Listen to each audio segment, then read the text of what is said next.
Hey guys, welcome back అమ్మా కిచెన్స్లో ఇవాళ నేను పుదీనా రైస్ ఎలా చేసుకోవాలో చూపిస్తాను. చాలా ఈజీ, చాలా టేస్టీగా ఉంటుంది, చాలా హెల్తీ కూడా. డెఫినెట్గా ఇంట్లో ట్రై చేయండి. మా పేటలో పుదీనా అయింది కాబట్టి పుదీనా చాలా ఉన్నదని ఇవాళ అయితే మేము పుదీనా రైస్ ప్రిపేర్ చేసుకున్నాము. ముందుగా మన ఛానల్ని సబ్స్క్రైబ్ చేయకపోయిన వాళ్ళు ప్లీజ్ సబ్స్క్రైబ్ చేసేయండి. 1 బిగ్ సైజు కప్తో పుదీనా తీసుకున్నాను. అది వాష్ చేసుకుని సైడ్ పెట్టేశాను. అల్లం, తెల్లుల్లి, ఒక పచ్చిమిర్చి తీసుకున్నాను. ఆనియన్ అయితే ఒకటి తీసుకొని ఇలా చిన్న చిన్నగా కట్ చేసేసాను. ఇలా కట్ చేసుకుంది హాఫ్ నేను మిక్సీ చేసుకోవాలి. ముందుగా రెడీ చేసుకున్న అల్లం, తెల్లుల్లి, పుదీనా, హాఫ్ ఆనియన్స్, కట్ చేసుకున్న ఆనియన్స్ మిక్సీ పట్టేసుకొని సైడ్కి పెట్టేశాను.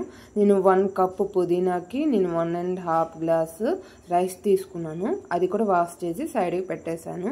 నెక్స్ట్ స్టవ్ ఆన్ చేసుకొని ఒక 6 to 7 స్పూన్ ఆయిల్ వేసుకొని ఆవాలు, జీలకర్ర, ఒక పచ్చిమిర్చి కట్ చేసుకొని ఆనియన్స్, ముందుగా రెడీ చేసుకున్న ఆనియన్స్, జీడిపప్పు వేసుకొని బాగా ఫ్రై చేసుకున్న తర్వాత తేజ్పత్రాకు ఒక 2 తీసుకున్నాను.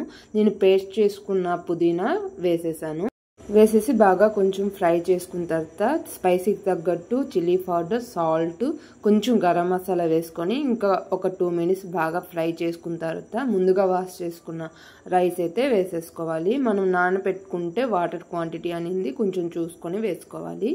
మేము అయితే నార్మల్గా అయితే 1.5కి 3.5 వేసుకునే వాళ్ళం.